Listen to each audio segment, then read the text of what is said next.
స్వామీజీ, ఏకాదశులు అంటే ఇప్పుడు సైంటిఫికల్గా కూడా 15 రోజులకు ఒక రోజు ఒక్క పొద్దు ఉంటే ఎంతో మంచిది అని ఏకాదశులు మనకి ఇక్కడ ఎట్లాగైతే ఉందో దాన్ని చెప్పినందుకు ఒక మహానుభావుడికి నోబెల్ ప్రమోతి కూడా వచ్చింది.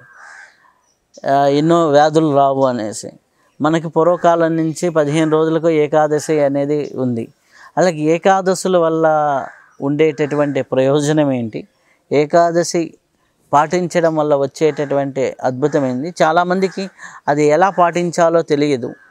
ఎలా అంటే కొంతమంది ఏకాదశి ఈరోజు తిథి ఉంటే సూర్యోదయానికి తిథి ఉన్న రోజు ఒక్క పొద్దు ఉండాలని, లేకపోతే ఏకాదశి మొదలైన దగ్గర నుంచి ఏకాదశి వరకు ఉండాలని, ఇది అంతా కొద్దిగా కన్ఫ్యూజింగ్గా ఉంటుంది. ఎట్లా ఏకాదశి వ్రతం చేసుకోవాలి, అసలు ఏకాదశి వ్రతం ఎలా చేయాలి? ఏకాదశిని హరివాసరం అంటారు. అసలు ప్రధానమైన ఉద్దేశం ఏమంటే మనకు భౌతికంగా కనిపించేవి ఉండగా ఆధ్యాత్మికంగా ఉండే ఉపయోగాలే ఎక్కువ. అందుకే ఏకాదశి రోజున సహస్రనామం పారాయణ, సంకీర్తన ఇవి చేసుకోమని చెప్తారు. ఇవన్నీ ఏంటంటే ఇవి అర్థం కావాలంటే మనకి భారతీయమైన అసలు వ్యవస్థను వాళ్ళు ఎలా జీవితంలోకి చొప్పించేశారు. ఒక చిన్న ఉదాహరణ, మొన్ననే రథసప్తమి అయింది. సంక్రాంతి నుండి రథసప్తమి దాకా అసలు మనం ఎవరు ఏమీ చెప్పం, కానీ నేల మీద రథం ముగ్గు వేసేస్తారు. సంక్రాంతి నుంచి ఆ రథం మారుతుంది గమనం, రథసప్తమి నాడు నుంచి ఇంకా పూర్తిగా మారుతుంది అని మళ్ళీ రథసప్తమి రోజు నుంచి ఆపేస్తారు రథం ముగ్గు. అంత జీవితంలోకి అలాగా చొప్పించేశారు మన పెద్దవాళ్ళు. ఏకాదశులు కూడా అంతేనండి.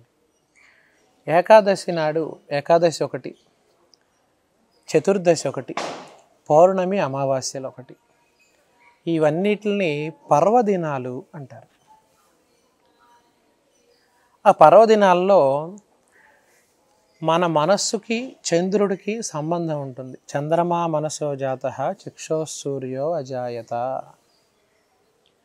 మరి ఆయనకి పర్వదినం అన్నప్పుడే మన మనస్సు కూడా ఒక రకమైన స్థితిలో ఉంటుంది.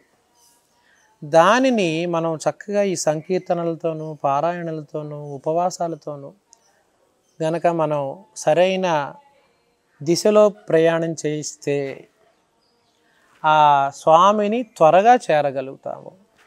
అంటే స్వామిని చేరటం అంటే శరీరం విడిచిపెట్టేయటం అని కాదు, ఆ మనస్సు ఆయనలో త్వరగా లయం అవుతుంది అన్నది ఒక అంశం. రెండవ అంశము, మనకి ఏకాదశుల్లో కూడా ప్రతిదానికి ఖగోళపరంగా కూడా మనకి పెద్దవాళ్ళు అనుసంధానం చేసి మన పండగలు అన్ని ఏకాదశులు కూడా అలాగే ఏర్పాటు చేస్తారు. ఉదాహరణకి గీతా జయంతి వచ్చిందనుకోండి, అది కూడా ఏకాదశి ఉంటుంది.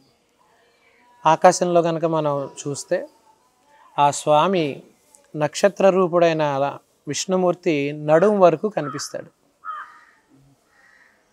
మరి గీతను బోధించింది ఎక్కడ? రథంలో అర్జునుడికి నడుం వరకు కనిపిస్తాడు కాబట్టి అదొక ఏకాదశి అండి.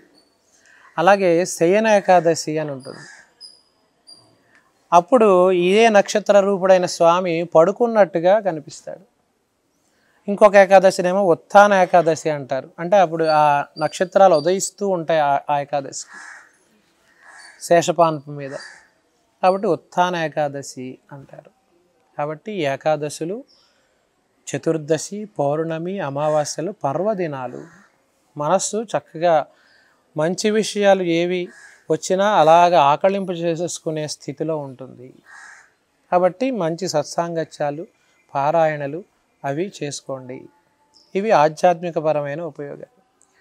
ఉపవాసం ఆ రోజున రకరకాలైన పద్ధతుల్లో చెబుతుంటారు.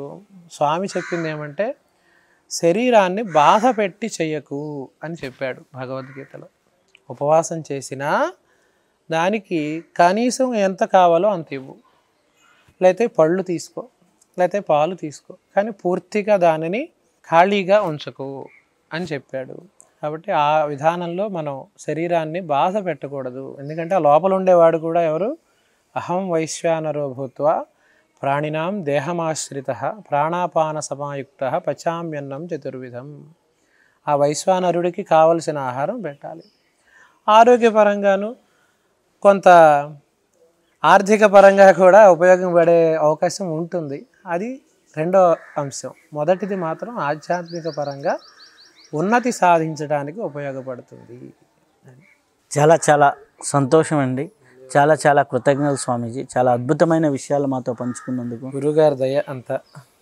చాలా సంతోషం.